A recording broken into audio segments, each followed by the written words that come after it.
میرے لیے 3 رشتے آئے ہوئے تھے اور انتخاب مجھ پر چھوڑ دیا گیا تھا۔ بتا نہیں سکتی ان دنوں کتنی پریشان تھی۔ سمجھ میں نہ آتا تھا کہ دل کی سنوں یا والدین کی مانوں۔ رشتے تو اصل میں 2 ہی والدین کی نظر میں تھے۔ تیسرے رشتے کو میرے بے شمار آنسوؤں کی برسات کے باعث زیر غور لانا پڑا تھا۔ پہلا رشتہ اپنے گھر کا تھا، یعنی چچا زاد ارشد کا۔ بچپن میں ہی ارشد کے والد وفات پا گئے تھے، تبھی اس کی ماں کی دوسری شادی کر دی گئی اور یہ بیچارہ یتیم لڑکا رشتہ داروں کے در پر دھکے کھا کر پلا تھا۔ اس نے اپنی محنت سے تعلیم حاصل کی، کوئی سفارش نہ تھی اس لیے اچھی نوکری نہ مل سکی۔ ایک مقامی کمپنی میں ملازم تھا، آمدنی قلیل تھی، شکل و صورت اچھی تھی، ذہین اور شریف تھا، اس کے سوا اس میں اور کوئی خوبی نہ تھی۔ بچپن میں یتیم ہو جانے کے باعث خاندان بھر میں کسی کے دل میں اس کے لیے جگہ نہ تھی۔ بس پھپھو کا رونا دھونا اور ابا جان کے آگے دوپٹہ پھیلا کر التجا کرنا کہ یتیم ہے، مرحوم بھائی کی نشانی ہے، تم اس کو گلے سے لگا لو، تم نہ خیال کرو گے تو کون اس کو عزت دے گا، اس غربت میں کون داماد بنائے گا۔ ابا جان نے پھپھو کا دل رکھنے کو اس رشتے کو ملحوظ خاطر رکھ لیا، ورنہ سبھی جانتے تھے کہ ارشد کا 1% بھی چانس نہیں ہے۔ دراصل پہلا نمبر تو مجیب کا تھا۔ یہ ایک نہایت کامیاب اور دولت مند تاجر تھا۔ بیرون ملک بہت بڑا کاروبار تھا۔ ایک ماہ کے دوران 2 بار باہر کے ملکوں آنا جانا رہتا تھا۔ مجیب خوبصورت تھا، بہت سی اور خامیاں بھی اس میں تھی۔ والد صاحب کے بزنس پارٹنر کے توسط سے اس کا تعارف ہوا تھا۔ ہمارے گھر والے سبھی اس کی دولت اور خوبصورتی پر بچھ گئے تھے، چاہتے تھے کہ یہی باحثیت اور بارسو شخص اس گھر کا داماد بنے۔ میرے تمام گھر والوں بہن بھائیوں کا ووٹ اسی کی طرف تھا اور سب سے انچاہا رشتہ اس نوجوان کا تھا جس کا نام مدثر تھا، جو میرا پسندیدہ شخص تھا۔ میں اسے ساری دنیا سے زیادہ چاہتی تھی، میں ہر صورت اس کو پانا چاہتی تھی اور اس کی ہو جانا چاہتی تھی۔ مجھ کو ایسا لگتا تھا کہ اگر ہم دونوں اس دنیا میں ایک نہ ہو سکے تو میں مر جاؤں گی۔ تبھی رو رو کر پاگل ہو رہی تھی، کھانا پینا، ہنسنا بولنا چھوڑ دیا تھا۔ اتنی کمزور ہو گئی کہ مدت کی بیمار لگنے لگی۔ میری حالت کو دیکھتے ہوئے والدہ نے ابا جان کو سمجھایا تو انہوں نے اس رشتے کو بھی دوسرے رشتوں کے ساتھ زیر غور رکھنے پر آمادگی ظاہر کر دی، ورنہ وہ مدثر کا نام بھی سننا گوارا نہیں کرتے تھے۔ جب کئی رشتے میں نے مدثر کی خاطر ٹھکرا دیے اور رشتے آنا بند ہو گئے تو ابا نے دھمکی دے دی اگر فلزا نے شادی کے لیے ہاں نہ کی تو وہ خودکشی کر لیں گے اور مجھے بھی گولی مار دیں گے۔ فلزا کو ان تینوں رشتوں میں سے کسی ایک کا انتخاب 15 دن میں کر کے مجھے بتانا ہوگا۔ انتخاب تو میں کر چکی تھی، مدثر بھی راضی تھا، مگر وہ اب بھی شرط سے ہچکچا رہا تھا کہ پہلے اس کے والدین ہمارے گھر آ کر رشتہ طلب کریں۔ محض لڑکے یا اس کے کسی اور رشتہ دار کے رشتہ طلب کرنے پر ابا جان اپنی لڑکی کا ہاتھ اس کے ہاتھ میں نہیں دے سکتے تھے، اور مدثر کا مسئلہ یہ تھا کہ اس کا نکاح اس کی چچا زاد سے بچپن میں طے ہو چکا تھا اور وہ مجھ کو اپنی یہ مجبوری کالج کے زمانے سے ہی بتا چکا تھا۔ پھر بھی میرے دل نے اسی کو قبول کیا اور اپنا سب کچھ مانا، کیونکہ میں فرسٹ ایئر سے ہی اسے اپنے من میں بسا چکی تھی۔ وہ گاؤں کا رہنے والا تھا اور شہر میں پڑھنے آیا ہوا تھا۔ اس کا قیام یہاں اپنے ایک دوست کے پاس تھا۔ اس کا کہنا تھا کہ وہ 8ویں کا طالب علم تھا جب اس کا نکاح اس کی چچا زاد سے کر دیا گیا تھا۔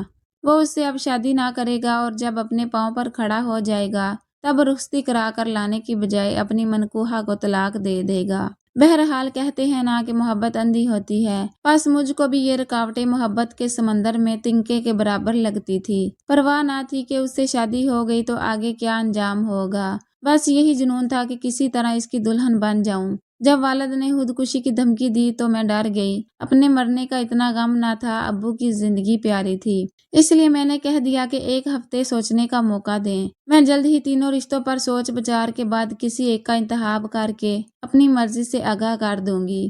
انتخاب کیا کرنا تھا یہ تو ماں باپ کو بہلانے والی بات تھی، اصل مسئلہ تو یہ تھا کہ میں مدثر کو چاہتی تھی اور گھر والے مجیب کا رشتہ قبول کرنا چاہتے تھے۔ کئی دنوں سے یہی چل رہا تھا، جب میں مدثر کا نام لیتی تو سبھی سمجھانے بیٹھ جاتے یا مین مہی نکالتے کہ دیکھ لینا اس کا تمہارا نباہ نہیں ہو سکے گا، دور کے ڈول سہانے وہ دیہاتی پس منظر سے ہے، وہ ہمارے ہم پلہ کہاں ہے اور سونے پہ سہاگا کہ اس کا اپنے چچا کی لڑکی سے نکاح ہو چکا ہے، اب نہیں تو بعد میں اپنی منکوحہ کو تمہاری سوتن بنائے گا۔ یہ دیہاتی رشتہ داری اور برادری سسٹم میں جکڑے ہوتے ہیں،